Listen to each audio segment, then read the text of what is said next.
Queridos, eu vou pedir permissão para vocês para pregar sentado. Eu estou com um problema na coluna que estou tentando resolver e não está resolvido. Então, vocês não querem que eu pregue com dor, né? E além do mais, está escrito lá que Jesus, quando viu as multidões, fez o quê?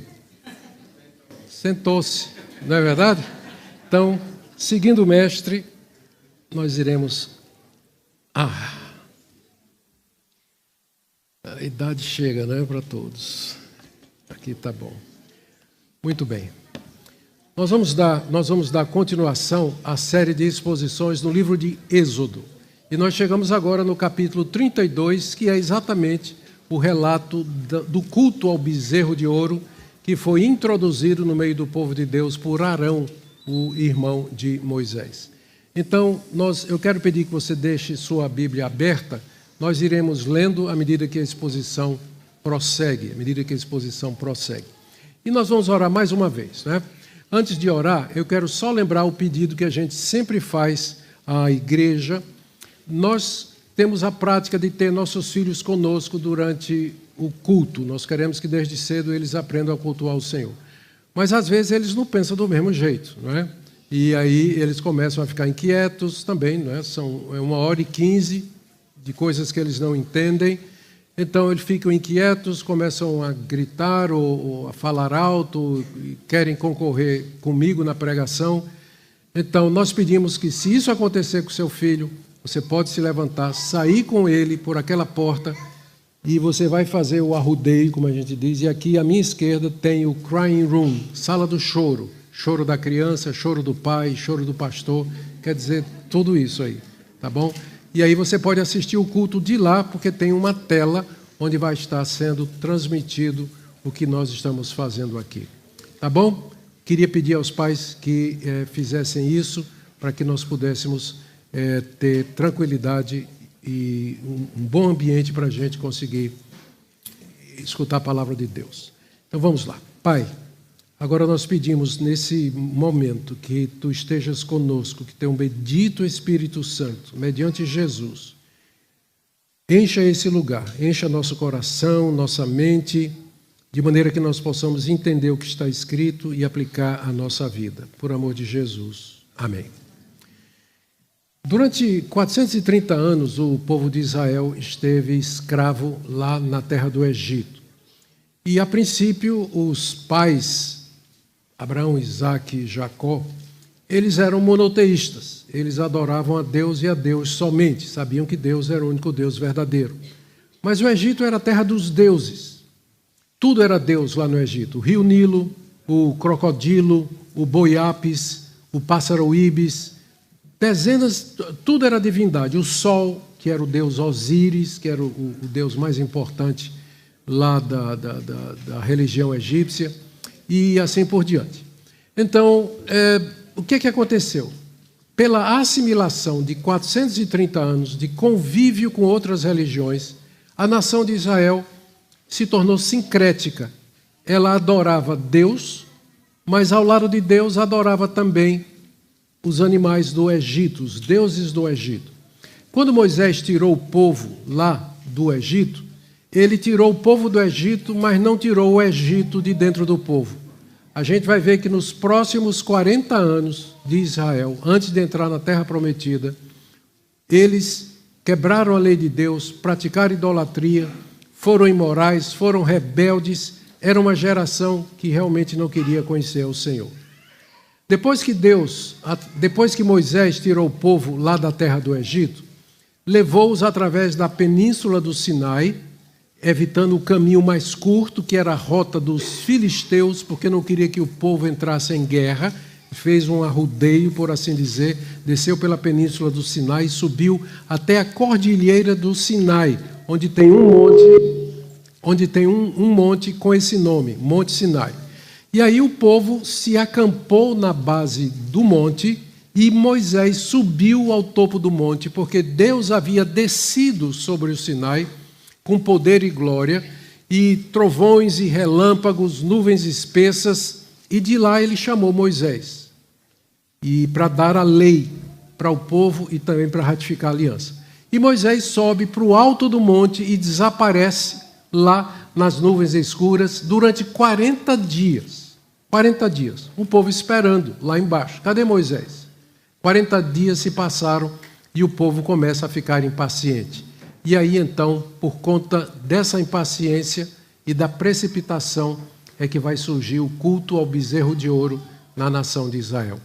Eu tenho 5 pontos aqui que eu queria ver com vocês na passagem que vai do capítulo 32, de 1 até 14.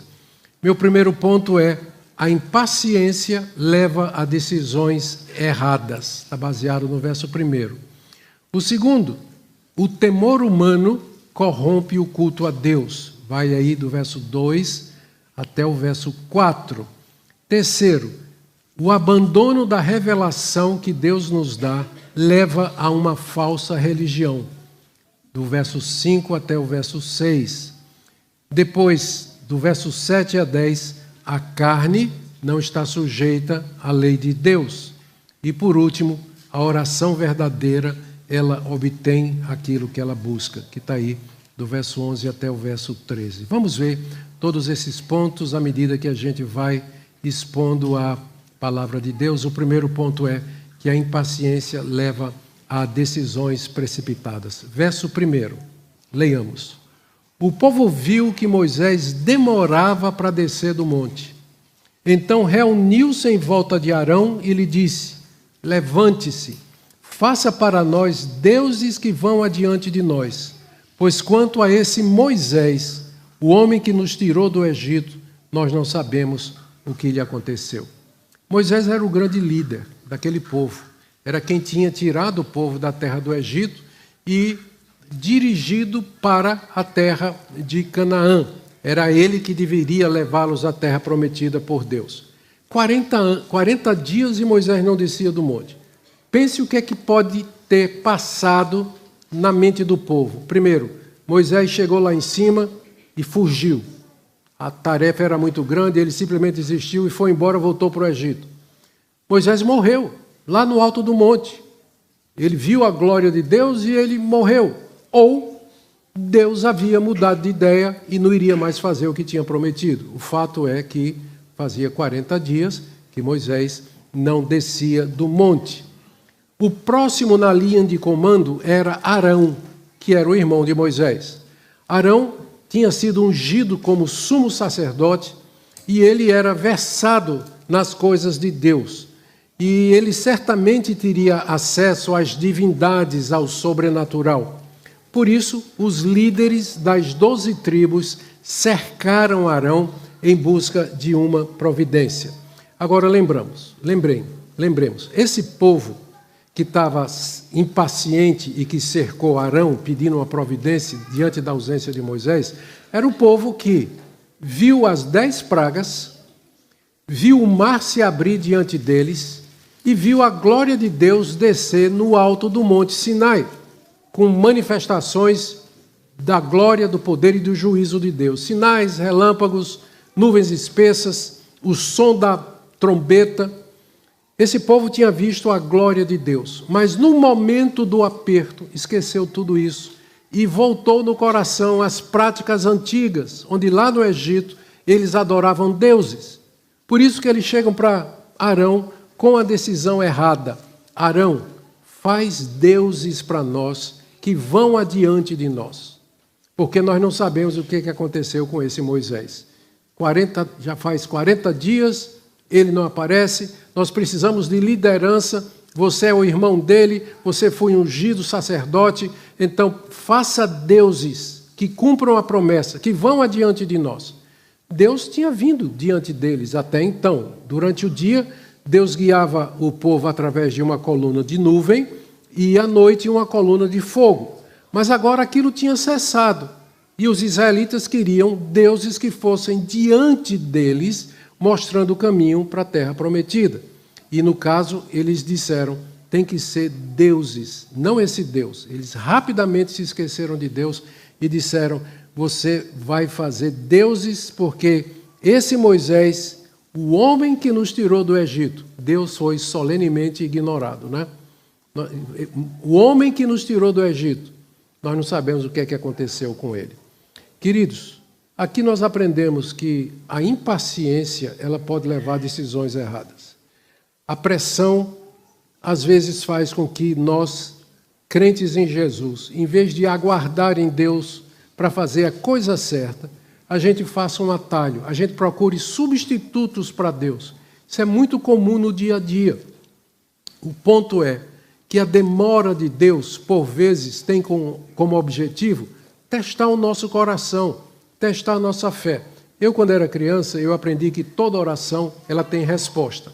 Uma dessas três: sim, não e espere um pouco. Nós não queremos o espere um pouco. Nós não queremos nem o não e nem o espere um pouco. E quando Deus demora, nós acabamos colocando alguma coisa no lugar de Deus. Faça-nos deuses que vão adiante de nós. Essa foi a decisão do povo. Pense no seu coração. Tem alguma decisão que você precisa tomar? Você está angustiado? Está sentindo a pressão de tomar essa decisão? Tem buscado a presença de Deus e parece que Deus não responde? Deus pode estar testando você, como testou a nação de Israel e ficou claro o que é que estava no coração dos israelitas. Então, não tome decisões precipitadas, particularmente se elas forem erradas, simplesmente porque você não consegue mais esperar o tempo de Deus. O segundo ponto, que vai do verso 2 a 4, é que o temor humano corrompe o culto a Deus. Arão, com medo dos israelitas, temeroso dos israelitas, acabou fazendo aquilo que, como líder, ele não deveria fazer, que era atender o clamor do povo quando o povo estava errado. Vamos ler aí do verso 2 a 4. O povo disse: faça-nos deuses, e Arão respondeu no verso 2: tirem as argolas de ouro das orelhas de suas mulheres, de seus filhos e de suas filhas, e tragam para mim. Então todo o povo tirou das orelhas as argolas e as trouxe a Arão. E esse, recebendo-as das mãos deles, trabalhou o ouro com buril e fez dele um bezerro de metal fundido. Então disseram: são esses, ó Israel, os seus deuses que tiraram você da terra do Egito. Arão tinha acompanhado tudo o que aconteceu lá no Egito. Na verdade, ele era o porta-voz de Moisés. Quando Deus chamou Moisés e disse: vá falar com Faraó, Moisés disse: eu não sei falar, eu sou gago, sou pesado de língua. E Deus disse: então eu vou mandar Arão, seu irmão, ser o seu porta-voz. Ele vai falar no seu lugar. Arão falou todas aquelas coisas. Todo aquele diálogo de Moisés com Faraó foi via Arão. Arão viu os sinais e prodígios que Deus fez através do seu irmão. Arão acompanhou os israelitas na travessia do Mar Vermelho. Entretanto, quando ele se viu cercado por aquele povo impaciente, ele cedeu. Pressão que acontece muito com pastores que estão diante de uma igreja que deseja determinadas coisas, que não são corretas, com medo de perder a membresia, com medo de perder a audiência. O pastor prega, ensina e age de acordo com aquilo que o povo quer. O povo chegou para Arão, que era sacerdote de Deus, e disse: nós queremos deuses, que você faça deuses. O que é que Arão deveria ter dito? Não, porque nosso Deus disse: não terás outros deuses e não farás para ti imagem de escultura.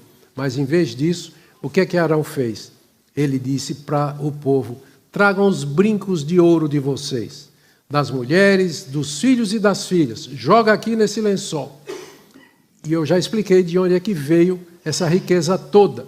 Deus disse aos israelitas que quando eles saíssem da terra do Egito, eles não sairiam de mão vazia, mas eles deveriam pedir aos vizinhos e companheiros, amigos lá do Egito, riquezas e bens que Deus inclinaria o coração do povo para que atendesse. E de fato isso aconteceu. E os israelitas, e a expressão bíblica é essa, despojaram os egípcios, saíram cheios de riquezas. Para que eram essas riquezas? Para a construção do tabernáculo. Seria usado na construção do tabernáculo. Só que agora o povo pega aquilo que era para uso de Deus e usa de maneira errada para construir um bezerro, uma religião completamente estranha àquilo que Deus tinha dito. Quando Arão tinha suficiente ouro, ele derreteu o ouro, fez um molde, provavelmente de madeira, derramou o ouro fundido ali, saiu um bezerro de ouro, ele burilou o bezerro. Quando o povo viu, diz aqui que quando o povo viu o bezerro, se inclinou diante do bezerro e eles proclamaram: são esses, ó Israel, os deuses que tiraram você da terra do Egito. São esses os deuses que tiraram vocês da terra do Egito. Ou seja, o coração pecaminoso do povo falou mais alto do que tudo aquilo que eles tinham visto da parte de Deus. Ou seja, se a gente fosse falar em termos de hoje, não tinha conversão. Eles não eram convertidos ao Deus de Israel. Eles estavam seguindo o Deus de Israel por conta de Moisés, por conta de tudo aquilo. Quem é que não quer a liberdade de 430 anos de escravidão? Mas o coração deles não era reto diante de Deus. Por isso, na primeira oportunidade, eles se desviaram do Senhor e seguiram aquilo que eles faziam antigamente, os antigos caminhos, que era a adoração de Deus. Agora pergunta, por que Moisés fez um bezerro? Por que ele não fez um crocodilo de ouro? Por que ele não fez um pássaro de ouro? Por que ele não fez um homem? E a resposta é que o boi, ele era adorado nas religiões do Antigo Oriente como símbolo da fertilidade. No Egito, o boi era adorado com o nome de Apis, e ele representava Osíris, o deus Sol, que era o principal deus do panteão egípcio. E o culto ao bezerro era marcado pela prosperidade, crescimento material, saúde, longevidade, e também pela orgia que caracterizava os seus cultos. Qual a relação entre religião e orgia sexual? Não é difícil de entender. Todas essas religiões do Antigo Oriente eram religiões que tinham como objetivo obter o favor dos deuses para que o adorador prosperasse. E a prosperidade naquele tempo se media pela colheita, especialmente pela colheita. Colheita numerosa, farta, que trazia muito trigo, milho, toda sorte de cereal e que iriam encher os armazéns dos egípcios, né? Nós sabemos disso pela história de José. Então, esses cultos que eram voltados para a fertilidade da terra, os deuses derramavam a água da chuva que caía sobre a terra se tornava fértil e produzia grandes colheitas. Isso era encenado pela relação sexual, em que o adorador fertilizava a sacerdotisa em câmeras que haviam nos templos pagãos, que eram exatamente para isso aí. As sacerdotisas eram chamadas de prostitutas cultuais, porque não eram prostitutas de rua, mas eram prostitutas no templo desses deuses. Então, tudo isso está por detrás da escolha de Arão. Ele resolve fazer um bezerro de ouro. E o povo, quando vê o bezerro, o povo proclama: esses são os deuses que nos tiraram da terra do Egito. Como é que tudo começou? Temores humanos, respeitos humanos. Arão não queria desagradar o povo, não queria dizer não para a sua congregação. E aí, com o objetivo de agradar, com o objetivo de fazer com que o povo se sentisse bem, ele deu aquilo que o povo queria. Gente, como eu disse, essa é uma grande tentação para os pastores hoje. E nós vamos encontrar hoje igrejas e mais igrejas que são construídas em torno da prosperidade financeira, saúde, bens materiais, que são prometidos através de um evangelho falso. Porque Jesus nunca prometeu isso. Na verdade, ele prometeu uma cruz e um caminho estreito para quem quisesse segui-lo. Se ele quiser dar prosperidade, ele pode dar. A oração do Pai Nosso é: o pão nosso de cada dia nos dá hoje. Não é o pudim nosso de cada dia nos dá hoje, mas o pão. Deus nos promete tudo isso. Meu terceiro ponto está aí do verso 5 a 6, que o abandono da revelação que Deus faz de si mesmo acaba levando a uma falsa religião.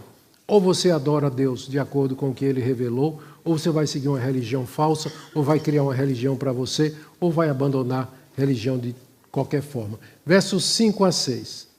Arão, vendo isso, ou seja, que o povo ficou entusiasmado com o bezerro que ele tinha feito, Arão, vendo isso, edificou um altar diante do bezerro e fez a seguinte proclamação: amanhã haverá festa ao Senhor. No dia seguinte madrugaram, ofereceram holocaustos, trouxeram ofertas pacíficas, e o povo sentou-se para comer e beber e levantou-se para se divertir. Quando Arão viu que o povo tinha ficado satisfeito com o bezerro que ele tinha feito, ele tomou mais um passo. Ele agora cria uma religião. Ele proclama para o povo, presta atenção no que está sendo dito aqui: amanhã haverá festa a quem? Ao Senhor? Mas e o bezerro?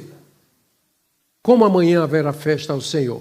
Na cabeça de Arão, Deus poderia ser cultuado e adorado e representado através de um bezerro, através de uma imagem de um animal, que é o que muita gente pensa hoje quando se curva diante de imagem de santo, de homens, pessoas famosas, dizendo: eu sei que essas imagens, elas não representam nada, mas através delas eu estou adorando Deus.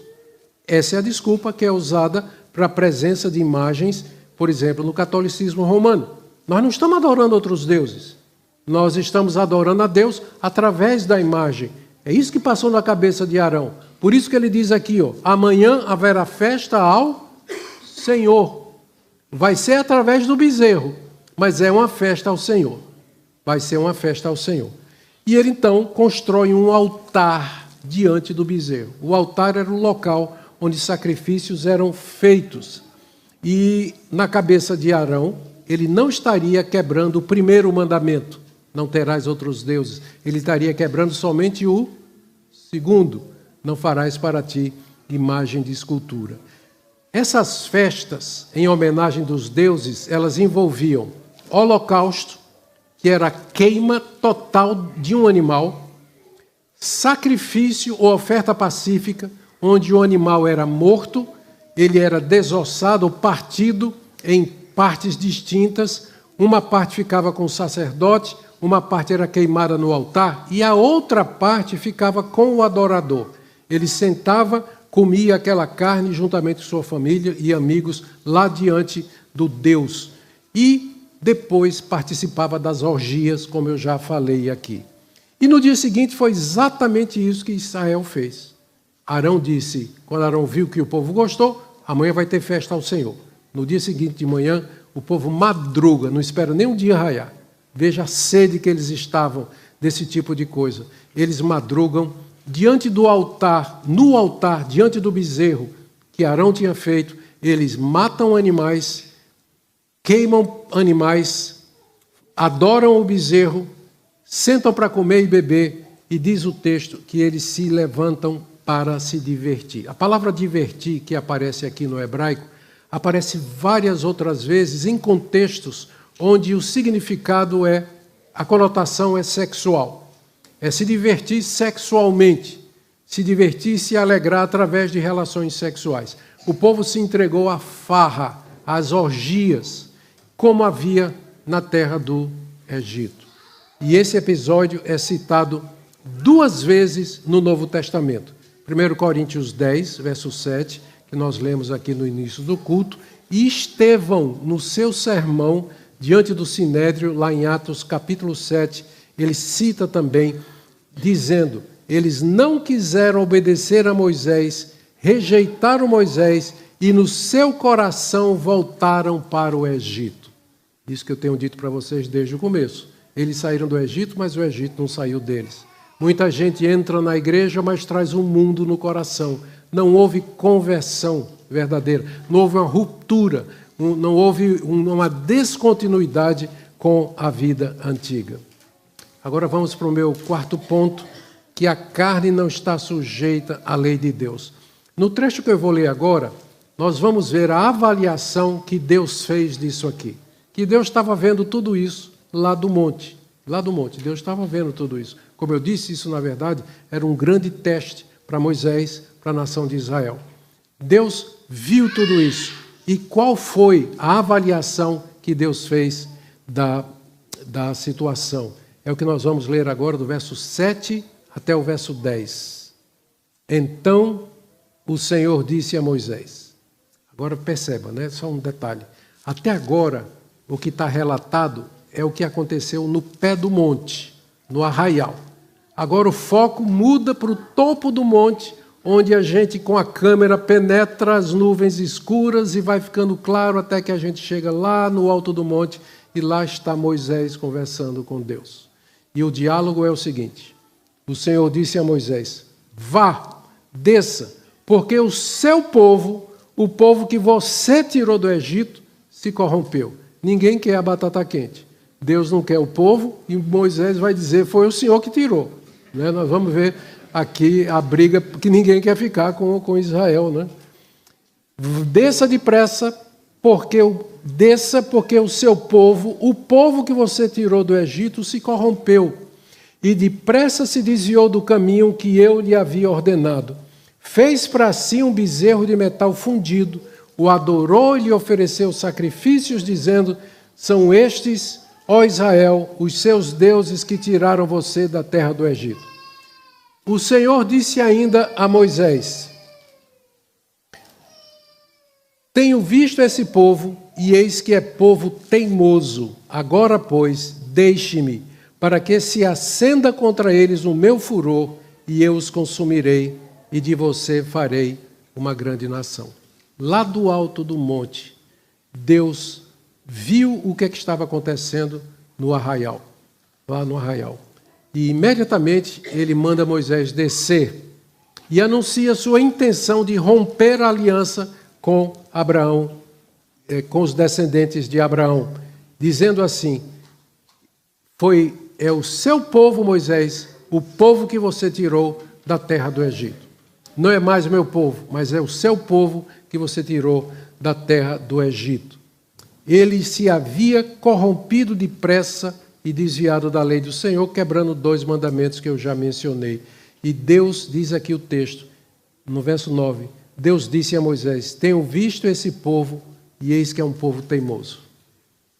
Ou seja, esse povo não era convertido, era um povo que teimava em desobedecer a Deus, teimava em andar nos caminhos do Egito, teimava em praticar idolatria e se esquecer de Deus e de tudo aquilo que Deus havia prometido. É o retrato da corrupção do coração humano.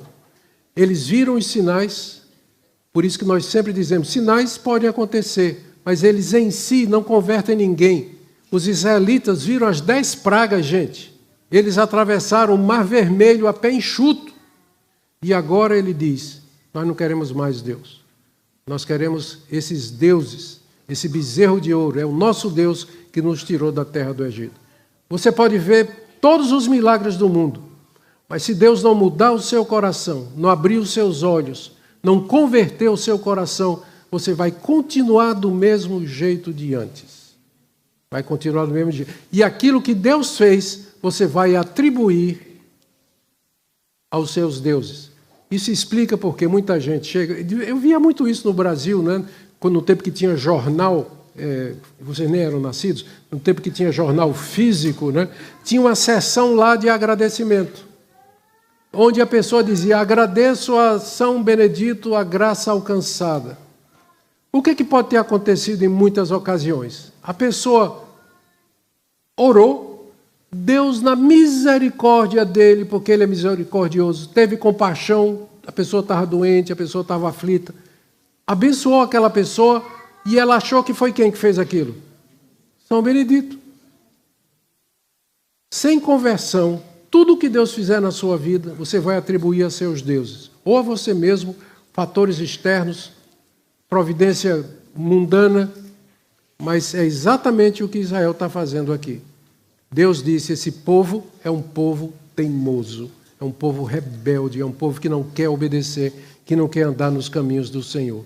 E aí Deus então anuncia a Moisés o que é que ele vai fazer. Ele vai fazer duas coisas.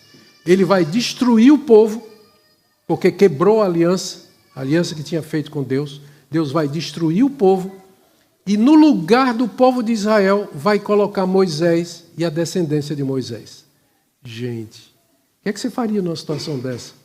Moisés, olha que privilégio para Moisés, Deus chegar para ele e dizer: Moisés, eu vou destruir esse povo e vou fazer um povo novo a partir de você. Você é fiel, você é diferente dos israelitas. Então eu vou pegar você e dos seus filhos eu vou fazer uma grande nação e eu vou dar a terra que eu prometi. Como é que você faria se Deus chegasse para você e dissesse isso? Nossa, Deus, uau, que coisa maravilhosa. Sim, Senhor, muito obrigado, não é? Muito obrigado. Não mereço, mas aceito isso que o Senhor está prometendo e tudo mais. But not Moses, não Moisés. Moisés discordou de Deus aqui e disse: Senhor, não. Olha aqui, olha só aqui. No verso 4, no verso 9, Deus disse a Moisés: tenho visto esse povo que é um povo teimoso. Agora, pois, deixe-me. Ou seja, sai de lado, Moisés. Sai da minha frente. Então, esse deixe-me significa que Moisés estava entre Deus e o povo. E que para chegar no povo e para destruir o povo, Deus tinha que passar por Moisés. Moisés, sai de lado. Deixa-me, porque eu vou destruir esse povo e vou colocar você no lugar. De ti farei uma grande nação, os mesmos termos que Deus usou quando chamou Abraão, Gênesis 12, lá da terra de Ur dos Caldeus. De ti farei uma grande nação. Como eu disse, tudo isso aqui era um teste do coração dos israelitas e de Moisés. Moisés também estava sendo testado quanto à sua lealdade e quanto à sua fidelidade ao Senhor. E aí, então, isso aqui foi eu explicando para vocês que a carne, a nossa natureza, ela não está sujeita à lei de Deus. É preciso que haja, de fato, conversão, quebrantamento, para que possa haver fidelidade a Deus.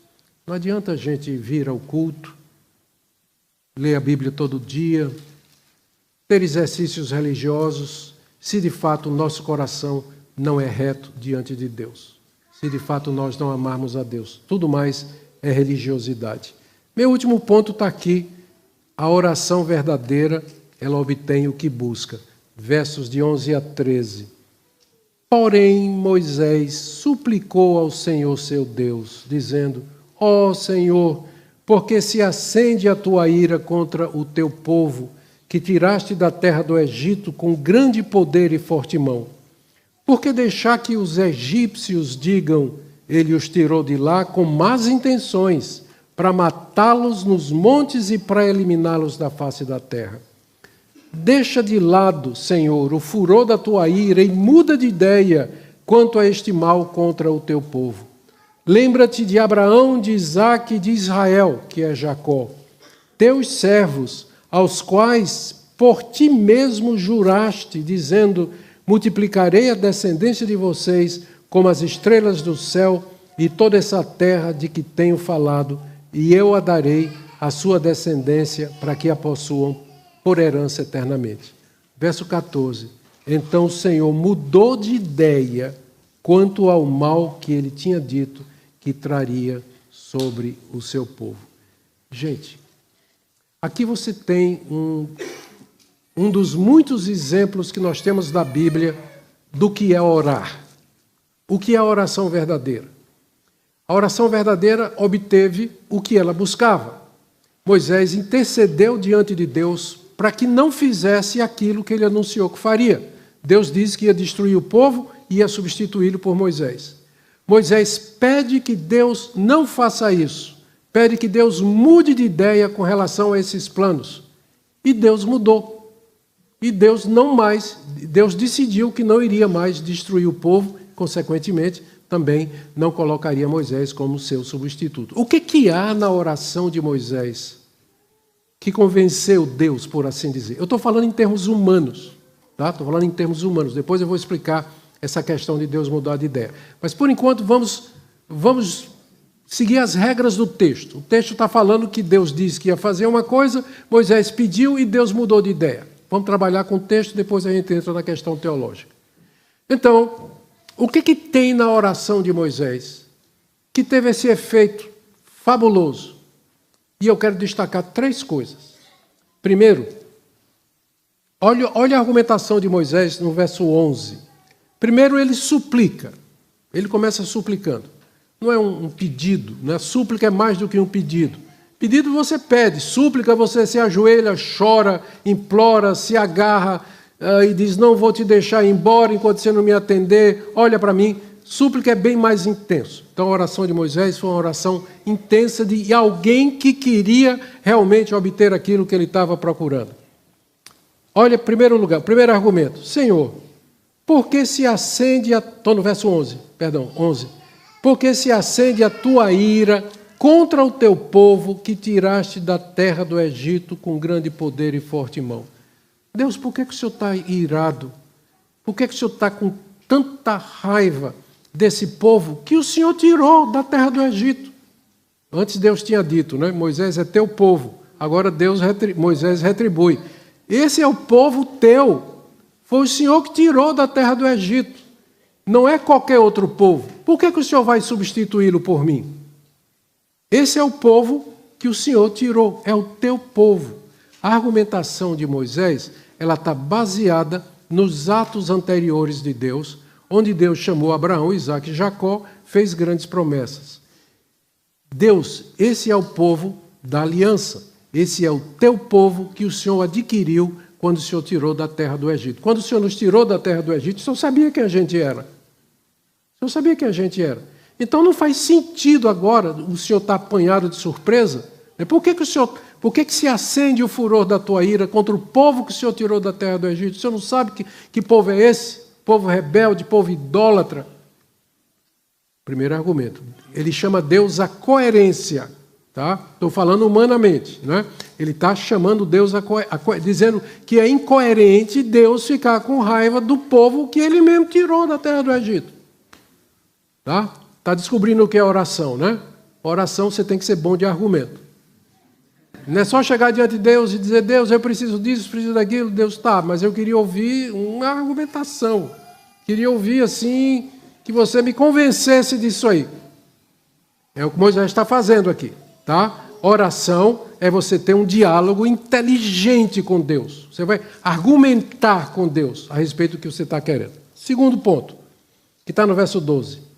Por que deixar que os egípcios digam, ele os tirou de lá com más intenções para matá-los nos montes e para eliminá-los da face da terra? Ou seja, Deus, sabe quem é que vai perder mais se o Senhor destruir a nação de Israel? O Senhor. O Senhor que vai perder. Sabe por quê? Porque os egípcios vão dizer, que Deus é esse? Tirou o povo, fez promessas, disse que ia dar a terra prometida, na metade do caminho destruiu o povo. Ou é um Deus instável, que muda de ideia o tempo todo, ou é um Deus que não tem todo o poder, não tem o poder necessário para dar aquilo que prometeu. Prometeu da terra prometida, mas no meio do caminho, ele mata o povo lá no monte Sinai. Quem é que perde com isso, Deus? Argumenta Moisés. É o Senhor. É o nome do Senhor que está em jogo. Não é meu nome, mas é o nome do Senhor que está em jogo. Gente, se tem um argumento que Deus escuta, é o argumento em prol da glória dele. Porque Deus faz todas as coisas para a sua própria glória. Se você não conseguir convencer a Deus de que o que você está pedindo vai trazer glória para ele, as chances de que você receba o que você está pedindo são próximas de 0. O argumento é mais ou menos assim. Uma oração. Senhor, eu quero um marido. Uma oração muito comum. Senhor, eu quero um marido. A resposta de Deus vai ser, em que sentido eu lhe dar um marido vai trazer mais glória para mim? E aí você tem que argumentar com Deus. Deus, porque com o marido, nós vamos estabelecer uma família e vamos criar essa família no temor do Senhor. E vai ser mais uma família na terra a te glorificar e te exaltar. Aí Deus vai dizer, tá aí uma motivação boa. Tá aí uma motivação que eu posso entender. Isso mexe com o coração de Deus. Mas chegar assim e dizer, Deus, eu quero um marido porque todas as minhas amigas casaram menos eu. Tem muita gente que é feliz sem ter casado, gente. Né? Solteirice é um dom de Deus. É um dom de Deus. Nem todo mundo precisa casar. Não, Deus vai responder. Não, você tem que argumentar melhor. Então, glória de Deus. Terceiro argumento de Moisés, verso 13. Lembra-te de Abraão, de Isaque e de Israel, teus servos, aos quais por ti mesmo juraste, dizendo, multiplicarei a descendência de vocês como as estrelas do céu. Deus, o Senhor acabou de nos dar 10 mandamentos. E tem um mandamento que diz, não tomarás o nome do Senhor teu Deus em vão. Com esse mandamento, o Senhor proíbe que a gente faça juramento falso. Jurar no teu nome por uma coisa que não é verdade. E agora o Senhor vem, o Senhor jurou a Abraão, Isaque e Jacó que daria à descendência deles a terra prometida. Na verdade, o Senhor jurou pelo Senhor mesmo, porque não tem ninguém maior do que o Senhor. O Senhor jurou por si mesmo de que daria a terra prometida aos israelitas. O Senhor proíbe que a gente jure em falso. Se o Senhor destruir esse povo, o seu juramento é falso. Porque o Senhor prometeu, o Senhor jurou que ia dar essa terra aos filhos de Abraão. E que o Senhor não vai dar, porque o Senhor vai destruir todo mundo aqui. Gente, é isso que é orar.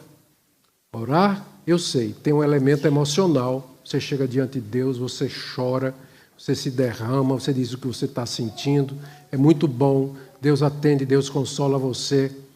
Mas tem ocasiões em que você tem que convencer Deus de que aquilo que você está pedindo está correto. E eu coloquei diante de vocês aqui 3 argumentos, ou 3 maneiras, ou 3 modos de você acessar a presença de Deus e obter de Deus aquilo que é justo e verdadeiro. Quanto mais você conhece a Deus, quanto mais você estuda a Bíblia, mais você ora melhor.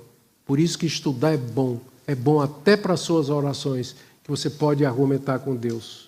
Você pode chegar diante de Deus e dizer, Deus, vamos lá, senta aí, e eu quero convencer o Senhor aqui, por que é que eu preciso mudar de emprego, sair da Flórida e ir para New Jersey, trabalhar. Eu vou te dizer aqui, vou dar ao Senhor vários motivos pelos quais o Senhor deveria me atender. É assim que Deus nos ouve. Nosso relacionamento com Deus é inteligente. Não é de crianças que se agarram na saia da mãe e fica gritando. Se ela está com sede, ela vai gritar do mesmo jeito. Se ela está com fome, vai ser o mesmo grito. Se ela está sentindo dor de dente, vai ser o mesmo grito. Mas você é um crescido, você é uma pessoa adulta. Você sabe argumentar, você sabe pedir. E é exatamente esse o tipo de oração que Deus deseja. O resultado está aí no verso 14. Então o Senhor mudou de ideia quanto ao que ele tinha dito que traria sobre o povo. Agora vamos teologizar um pouquinho, né? Várias vezes na Bíblia, Deus é referido como tendo emoções e decisões humanas. A gente, em teologia, se refere a essas passagens como sendo antropopatismos. Essa palavra grande é uma palavra grega composta de 2. Antropos, que significa homem, e pathos, que significa sentimento, paixão.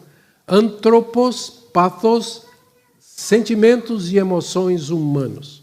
Toda vez que a Bíblia se refere a Deus como tendo emoções humanas, isso é um modo de linguagem para que a gente possa entender. Nós estamos acostumados a dizer que nós vamos fazer uma coisa, aí chega um amigo, conversa com a gente e nos convence a fazer diferente. Então nós entendemos bem o que é isso. Então, o que aconteceu é referido em termos humanos para que a gente possa entender. Deus ia destruir a nação de Israel. Moisés chegou e disse, Senhor, não faça isso por esses 3 motivos. E Deus disse, está bem, eu não vou destruir a nação de Israel. Eu posso dizer para vocês que isso acontece todo dia. Todo dia, quando você ora. Por quê? Porque as suas orações, elas são reais. Elas não são um peão ilusório no tabuleiro de xadrez da providência de Deus. As orações valem, elas têm efeito. Deus escuta. Mas e a soberania de Deus? Deus, na sua soberania, decretou que ele usaria as suas orações como meio pelo qual ele vai obter o seu objetivo. Então não existe contradição. Deus é tão sábio e poderoso que ele usa inclusive as ações livres das suas criaturas na consecução dos seus objetivos. Por isso você pode orar com certeza de que Deus está ouvindo e que ele pode atender você e mudar as circunstâncias através da oração. Deus é imutável no seu ser, na sua sabedoria, nos seus atributos. Ele sabe de tudo o que acontece. Nada disso pegou ele de surpresa. Mas no relacionamento dele conosco, essas coisas são assim, para que a gente possa melhor entendê-lo. E ele fez isso de maneira suprema quando se tornou um de nós, não é verdade? Ele veio até nós na pessoa de Jesus Cristo, homem como você e como eu, que andou no nosso chão, bebeu nossa água, respirou nosso ar, viveu como um de nós. É o maior antropomorfismo e antropopatismo da Bíblia. É a encarnação, quando Deus se torna um de nós e se relaciona conosco dessa forma. Eu quero terminar com algumas aplicações práticas aqui para vocês. A primeira delas é a seguinte: a gente aprende do texto como a precipitação leva a decisões erradas. Deus nos testa, Deus às vezes demora em responder, exatamente porque Ele está testando o nosso coração. Por isso, não tente atalhos, não tente atalhos. Segundo, Deus quer que nós o adoremos conforme Ele revelou. O culto a Deus não pode conter imagens, sob nenhum pretexto, não pode conter imagens, porque Deus disse muito claramente isso no segundo mandamento. E Ele quer que nós o adoremos conforme a sua revelação.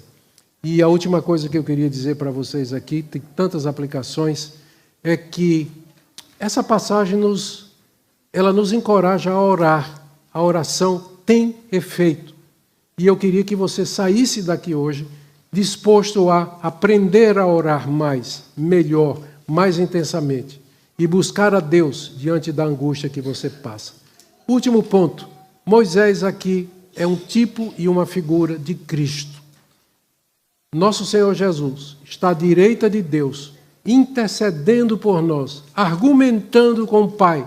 Pai, eis as marcas da cruz, onde eu morri por Ele, derramei meu sangue por Ele. Portanto, Senhor, aparta-te da tua ira diante dos seus pecados, perdoa, atende às suas orações. Nossas orações são respondidas porque nós temos um grande mediador, à semelhança de Moisés e muito mais, que é o nosso Senhor e Salvador Jesus Cristo. Amém?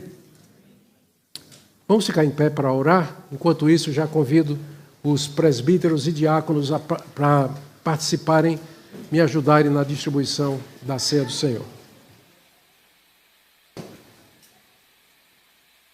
Vamos orar.